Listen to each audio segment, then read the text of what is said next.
شاء الله المعلومات الموجوده في الحلقه ديت ولا بتدرس في مدارس ولا بتدرس في الجامعات. المعلومات الموجوده في الفيديو ديت هتفيدك لو انت موظف، سواء انت طالب، سواء انت رجل اعمال. هنتكلم في الحلقه ديت ازاي انك تقدر تتحكم في مصاريفك او تقدر تتحكم في التدفق النقدي بتاعك. اهلا بك يا صديقي في الجزء الاول من كتاب التدفق النقدي للكاتب الجميل روبرت كيوساكي. معاك احمد عثمان مؤسس هذا القناه. فكره القناه ان اقرا الكتاب واديك فائده القراءه من غير ما تقرا ولا سطر. لو عجبتك فكره القناه ما تنساش تشتركنا باشتراك وهات مشروبك المفضل عشان عندنا جرعه عاليه جدا من الدوبامين.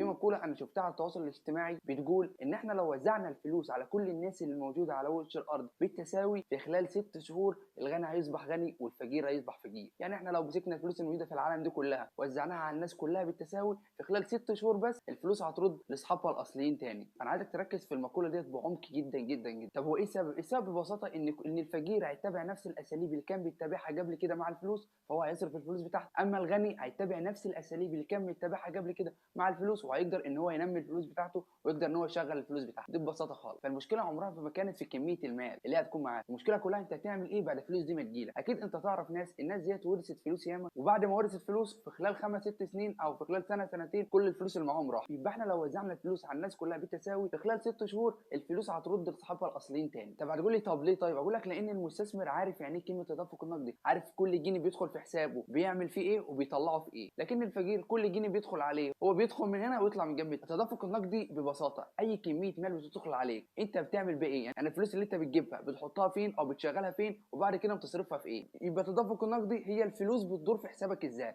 يعني فلوس بتدخل عليك منين وبتقعد في حسابك فين وبعد كده بتصرفها في ايه. احنا شرحنا كتاب الاب الغني والاب الفقير، كان في هناك جزء اسمه التدفق النقدي. ومن كتر اهميه التدفق النقدي روبرت كيوساكي عمل للتدفق النقدي دي كتاب كامل لوحده. روبرت كيوساكي ابدع في شرح التدفق النقدي. روبرت كيوساكي صنف التدفق النقدي الى 4 حاجات، يعني الفلوس بتيجي للناس عن طريق 4 حاجات. وقبل ما اشرح ال4 حاجات دول في حاجه مهمه عايز اقول لك عليها. لازم نكونوا فاهمين ان في نوعين من الدخل، في دخل سلبي وفي دخل ايجابي. يعني الدنيا دي كلها بتتقسم لنوعين من الدخل بس، يا دخلك يكون سلبي يا دخلك يكون ايجابي. تعرف افهمك يعني ايه دخل سلبي وافهمك يعني ايه دخل ايجابي. الدخل الايجابي بتكون انت السبب فيه، زي وظيفه، زي مثلا راتب بيخش لك، زي مثلا شغلانه انت بتشتغلها عمل حر، اي مبلغ بيخش لك بتكون انت السبب فيه، دي اسمه دخل ايجابي. ولو انت توقفت عن الشغل الدخل ده بينقطع. هتقول لي ازاي؟ هقول لك مثلا انت شغال موظف تاخد 5000 جنيه وانت قررت الصبح ان انت ما تروحش الشغل، ال 5000 جنيه ما عادش هيجي لك تاني. ليه؟ لانك انت ما رحتش الشغل. لان الفلوس اللي بيجي لك معتمده عليك انت، اي فلوس بتجي لك معتمده عليك انت دي اسمها دخل ايجابي. يعني مثلا قدر الله لو انت تعبت او حصل لك حاجه الدخل بتاعك بيتوقف على طول. في قاعده لازم تكون فاهمها كويس جدا جدا جدا، ان الدخل الايجابي مهما كان عالي مستحيل يخليك غني. مهما كان عالي بمعنى الكلمه. لو انت مش مصدقني هات اتنين من فئات مختلفه، هات واحد مثلا بياخد 25000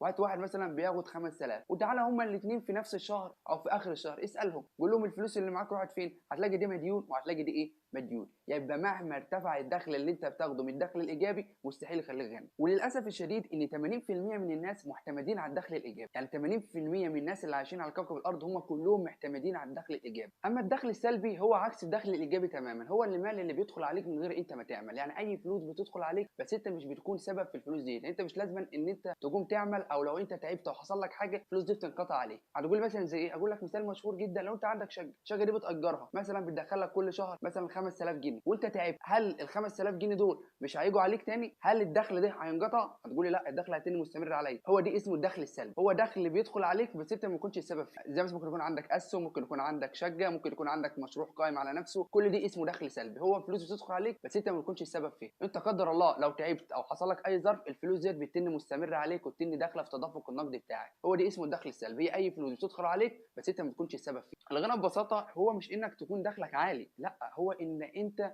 يكون عندك دخل سلبي، والدخل السلبي دي يكون مغطي احتياجات. هتقول لي ازاي مثلا؟ يعني مثلا لو قلت لك في اتنين، في واحد مثلا بيقبض 100000 جنيه في الشهر الواحد بس هو موظف بيقبض كل شهر 100000 جنيه، البني ادم دي لو تعب وحصل له اي حاجه فورا ال 100000 جنيه دول ما عادش ياخدهم تاني لان دي دخل ايجابي. لكن لو قلت لك في واحد تاني عنده شقه او شقتين او عنده مثلا مشروع، المشروع دي بيدخل له كل شهر 10000 جنيه وهو مصاريفه كل شهر 10000 جنيه، مين الغني اللي فيهم بالنسبه لي؟ هو الغني اللي فيهم على كلام روبرت كيوساكي الغني هو اللي دخله 10000 جنيه من الدخل السلبي، لان البني ادم دي لو تعب او حصل له اي ظرف الفلوس هتبتدي تدخل عليه برده باستمرار. فهمنا يعني ايه الدخل السلبي وفهمنا يعني ايه الدخل الايجابي. يبقى ببساطه لو انا اختصرت لك الموضوع ده في كلمتين هقول لك ان الدخل الايجابي هي اي فلوس بتدخل بس معتمد عليك انت، لكن الدخل السلبي هي اي فلوس بتدخل لكن هي مش معتمد عليك انت. نرجع لموضوعنا. كنا روبرت كيوساكي صنف التدفق النقدي الى 4 حاجات. اول حاجه عندنا الخانه اللي هي ايه اللي هي الموظف. ثاني خانه عندنا خانه اللي هي اس اللي هي المهني او العمل الحر او مثلا او المشروع الصغير. ثالث حاجه اللي هي بي اللي هي بيزنس. رابع حاجه اللي هي اي اللي هي المستثمر. اقول لك ان روبرت كيوساكي صنف انواع الدخل الموجود في العالم كله. اي بني ادم بيخش له دخل قال لك الناس ديت مصادر الدخل بتاعتها ما بتعديش ال4 حاجات دول. اما يكون موظف، اما يكون واحد عنده عمل حر او عنده مشروع صغير او عنده مثلا مشروع كبير، اما ان هو يكون بيزنس او يكون راجل اعمال، اما ان يكون مستثمر. قال لك ان التدفق النقدي ما بيطلعش على ال4 دول. طب تعال نشرحوا كل خانه من ديت بتبقى شغاله ايه. اول حاجه اللي هي ايه اللي هي الموظف. احنا عارفين الموظف طبعا ايه مش بالسهل ان انا اشرحه. تمام. هو واحد بيروح مثلا شغل وباخر الشهر بياخد الراتب بتاعه. تمام. تاني خانه اللي هي الاس اللي هو بيكون المهني او بيكون واحد صاحب سمول بيزنس او بيج بيزنس، ودي بيكون حد شغله معتمد عليه هو، زي مثلا بيكون صنايعي، زي مثلا بيكون سباك، زي مثلا ممكن يكون دكتور، زي مثلا يكون مهندس. كل دول هم الشغل بتاعهم معتمد عليهم هم. دي هو مصنفه في هو اس. ثالث واحد اللي هو اصعب واحد فيهم واكتر واحد بيتعب فيهم اللي هو اسمه بي اللي هو صاحب البيزنس. صاحب البيزنس دي بيكون واحد صغير فتح مشروع صغير لوحده. تمام. وبعد كده المشروع ده كبر منه، واول المشروع ده ما كبر جاب ناس تدير المشروع وهو بقى يدير الناس دي بيسميه البيزنس. والمشروع بتاعه بيكون معتمد على الناس اكتر ما معتمد على يعني الناس اللي هو شغاله تحت ايده. الناس اللي سابته الصبح المشروع بتاعه هيقف على طول. ركز معايا في الحته دي كويس. اللي هو البيزنس المشروع بتاعه بيكون قائم على الناس وما بيكونش قائم على الفلوس بجد ما هو قائم على الناس. هو برضه لازم يكون فيه فلوس بس هو بيكون قائم على الناس اكتر من الفلوس. هفهمك الحته دي ازاي في المرحله اللي بعدها. اخر خانه عندنا اللي هي اسمها الاي وهي خانه المستثمر. المستثمر دي ببساطه هو شخص عنده فلوس، الفلوس دي بيشغلها بتجيب له فلوس. حط تحت كلمه عنده فلوس دي 1000 سطر. والمستثمر هو بيكون اذكى واحد في الانماط الاربعه، يعني هو بيكون اذكى واحد فيهم لان المستثمر بيكون معاه فلوس وبيعرف يشوف الفرصه اللي مش شايفها اي حد في الخانه دي كلها ويحط فلوسه في الفرصه ديت والفرصه ديت ترد عليه بفلوس. يعني مثلا انا لو معايا مليون جنيه اسمع من بوجهك ربنا. تمام. انا مليون جنيه دي هتن انا شايف فرصه كويسه والذكاء بتاعي ان انا اقدر اشوف الفرصه وان انا اقدر احدد الفرصه واحط فلوسي في الفرصه الكويسه ديت. زي مثلا سهم مثلا انا شايف الشركه دي هتعلى بعد سنه سنتين ثلاثه ولو يكن، واقدر اختار الشركه بدقه واحط فلوسي في السهم بعد سنه سنتين الفلوس دي تتضاعف. دي اسمه مستثمر. هو بني ادم بيكون عنده. طب لو جيت قلت لك ايه الفرق بين المستثمر وايه الفرق بين البيزنس. المستثمر المشروع بتاعه كله قائم على الفلوس، يعني لو مفيش فلوس مش هيقدر يشتري سهم، لو مفيش فلوس مش هيقدر يشتري مثلا شقه وبعد كده يبقى اجر شقه. لكن البيزنس المشروع بتاعه بيكون قائم على الناس اللي شغاله معاه. زي مثلا لو حد عنده مصنع، المصنع ده هو مبني بفلوس بيكون في ناس شغاله جواه. لو الناس اللي جوه المصنع دي سابت المصنع وماشي المصنع دي وقف. يبقى البيزنس بيكون معتمد على الناس اما المستثمر بيكون معتمد على الفلوس. يبقى ببساطه المستثمر راس ماله الفلوس لكن صاحب البيزنس او راجل اعمال راس ماله الناس اللي شغالين عنده. على فكره بالنسبه للبيزنس اللي هو راس ماله الناس، كل الناس ديت ما كانت الكفاءه بتاعتها عاليه كل ما كانت تحقق له مكاسب اكتر. عشان خاطر كده الشركات بتدور على الموظف اللي هو ناجح، بتدور على الموظف اللي هو شاطر. ليه؟ لان هو راس ماله الحقيقي في الموظف اللي هو شغال عنده. يبقى احنا لو جينا رتبنا النمط الرباعي من الاسهل للاصعب هنحطه رقم 1 هنحطه الموظف، هنحطه رقم 2 هنحطه المهني او العمل الحر، هنحطه رقم 3 اللي هو البيزنس، هنحطه رقم 4 اللي هو المستثمر. وزي ما قلت لك ان المستثمر بيكون اذكى منهم كلهم. ليه؟ لان ببساطه الدخل بتاعه معتمد على الدخل السلبي وليس الدخل الايجابي. هتقول لي الدخل السلبي والدخل ايوه عزيزي المشاهد، عشان احنا قلنا ايه؟ عشان احنا قلنا الدخل الايجابي هو اي فلوس تدخل عليك انت السبب فيها، وقلنا ان الدخل السلبي اي فلوس تدخل عليك بس انت ما تكونش السبب فيها. هو ببساطه كده هو المستثمر ما بيكونش سبب في دخول الفلوس دي عليه. يعني ايه مش سبب في دخول الفلوس دي عليه؟ معناها ان هو ما بيقومش يشتغل عشان الفلوس دي تخش له، هو بيحط فلوسه والفلوس دي بتجيب له فلوس. حتى لو هو نايم او هو قاعد في البيت الفلوس دي برضه تشتغل وتجيب له فلوس. يبقى احنا لو جينا قسمنا النمط الرباعي وهنحطه اللي على الشمال هنقول له دي دخلهم ايجابي، هنحطه اللي على اليمين هنقول له دي دخلهم سلبي. يبقى دول الدخل بتاعهم معتمد عليهم هم، لازم هم يروحوا الشغل كل يوم ولو تعبوا وحصل لهم اي حاجه الدخل بتاعهم يتوقف فورا. لكن دول الدخل بتاعهم سلبي، حتى لو تعبوا وحصل اي حاجه الدخل بتاعهم بيتم مستمر. وزي ما قلنا ان 80% من الناس عايشين على الدخل الايجابي و20% بس اللي عايشين على الدخل السلبي. ومش شرط انك تكون عايش في نمط واحد بس من الانماط الاربعه دول. انت ممكن تكون عايش في نمط اي وتكون عايش في نمط بي، ممكن تكون عايش في نمط اي وممكن تكون عايش في نمط سي، ممكن تكون عايش في نمط اي، ممكن تكون عايش في نمط اي. بص يا صديقي انا عايزك توقف الحلقه دلوقتي حالا وتسال نفسك سؤال. انت دخلك اللي داخل لك النهارده هو انهي واحد من النمط الرباعي؟ وتسال نفسك هل انت من الجنب اليمين او انت ولا انت من الجنب الشمال؟ يعني هل انت دخلك سلبي ولا هل انت دخلك ايجابي ولا هل انت عندك جزء سلبي وعندك جزء ايجابي؟ مش لازم انك تروح الجنب الثاني مره واحده، لا انت ممكن تكون موظف بعد كده تفتح ايه؟ تفتح سمول بيزنس، تفتح محل صغير، تفتح مثلا مطعم صغير، تفتح كافيه صغير، تفتح اي حاجه تكون انت عندك السيطره فيها. تمام، وما يكونش برضه التكلفه بتاعتها عاليه. بعد كده تفضل تنمي فيها تنمي فيها تنمي فيها، وبعد كده تكبر تجيب ناس تشغلها عندك وانت تدير الناس كده، انت كده ابتديت للخانه ايه؟ للخانه بي. تمام. بعد كده المشروع دي بدل انت مثلا بتبشر عليه كل يوم ولازم انك تروح ولازم انك تشوف الناس عملت ايه وخلت ايه، ممكن انك تجيب واحد، الواحد دوت يكون هو المسؤول عنك، واحد يجي اخر الليل يحاسبك انت في البيت كمان، يبقى انت كده انتقلت للفئه اي.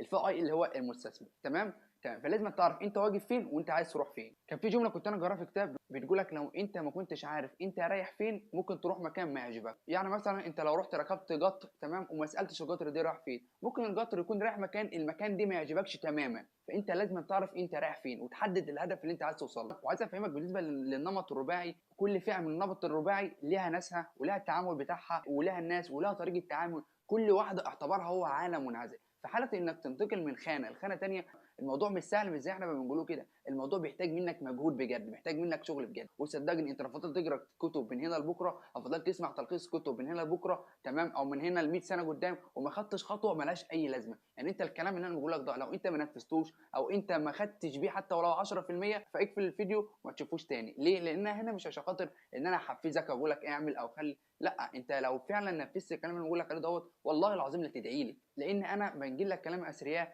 لان انا اصلا فقير، انا اصلا ولا عندي فلوس ان انا استثمرها، ولا انا عندي مثلا ابويا ساب لي ورث ان انا اقدر اورثه. بس الحاجه اللي انا بقدر اعملها الحمد لله بقوم اعملها، الحاجه اللي في امكاني ان انا اعملها النهارده بقوم اعملها. عشان خاطر كده انا في القناه ديت ههتم جدا في موضوع المال، ههتم جدا ان اقرا كتب ياما على المال. ليه؟ انا عايز اتعلم على المال اكتر، عايز اتعلم على المال وانا في سن صغير، عايز اتعلم على المال وانا لسه قبل ما اوصل ل 30 سنه او ال 35 سنه، عشان يوم ما امسك فلوس اعرف ان انا اتعامل مع الفلوس دي. لان في مقوله سمعتها، الفكره مش انك بتدخل كام، الفكره ان المبلغ اللي انت بتدخله دي انت بتتصرف فيه ازاي، المبلغ دي انت بتوديه فين بالعربي كده، هل المبلغ دي بيدخل عليك زي ما بيدخل، ولا هل المبلغ دي انت بتوجهه وبتعرف هو رايح فين وبتعرف هو جاي منين. وان شاء الله في الحلقات التانية هنتكلم لك في كل حرف منهم، وهكلمك عن هو بيفكر ازاي، وهكلمك الطريقه اللي هو بيتعامل بيها، هفهمك ازاي انك تقدر تنتقل من خانه لخانه تانية، وهفهمك ايه اللي انت محتاجه عشان تقدر تتنقل من خانه لخانه تانية. لو انت كملت الحلقه لحد هنا فانا احب اشكرك جدا. وفي حاجه مهمه انا هديها لك هديه، تمام؟ الحاجه ديت ان روبرت كيوساكي ضرب مثل مهم جدا مهم جدا مهم جدا، بس كان في المقدمه قال لك ان كان في قريه، القريه ديت كان فيها مشكله،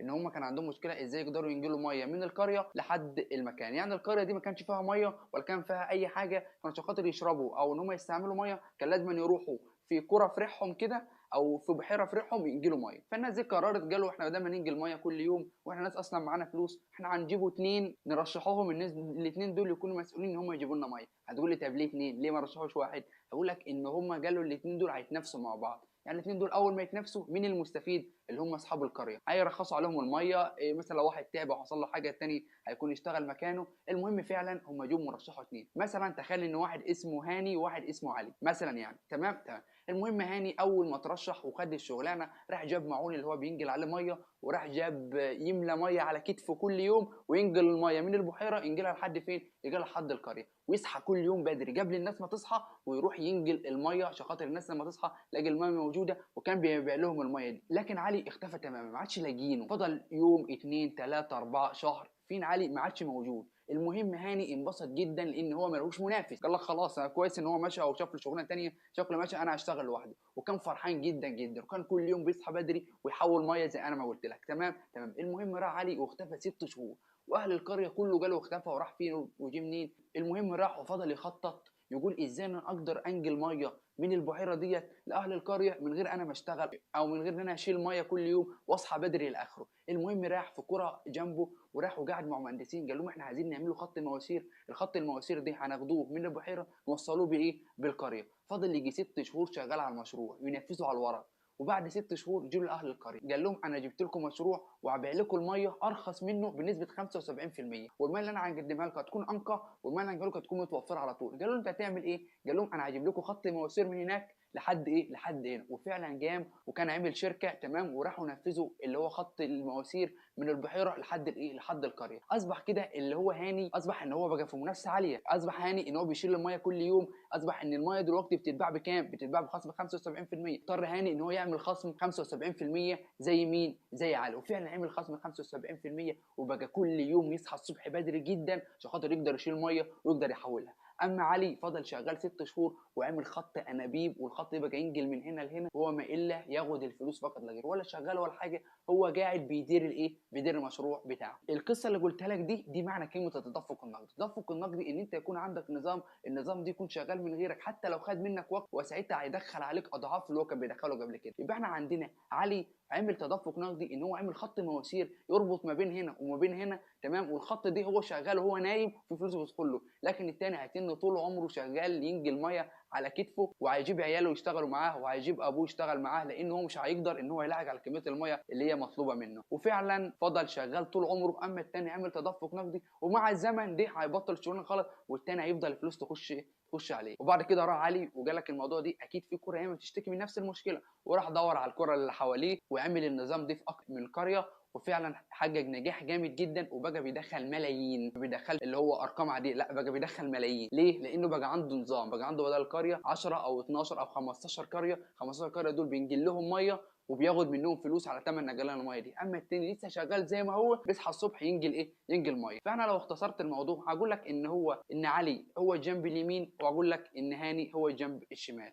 فلازم انك تفهم يعني ايه كلمه تدفق النقدي. دي معنى كلمه تدفق النقدي، انت يكون عندك نظام، النظام دي بالعربي كده شغال من غيرك. لو وصلت لحد هنا فاحب اقول لك شكرا، ويا رب تكون استفدت مني. ولو عجبتك الحاجه ما تنساش انك تشارك الحلقه وتدعمني وتدوس لايك وتشترك في القناه وتشارك الحلقه مع حبايبك. ان شاء الله اشوفك الحلقه الجايه في الدرس الثاني من كتاب التدفق النقدي. يلا سلام.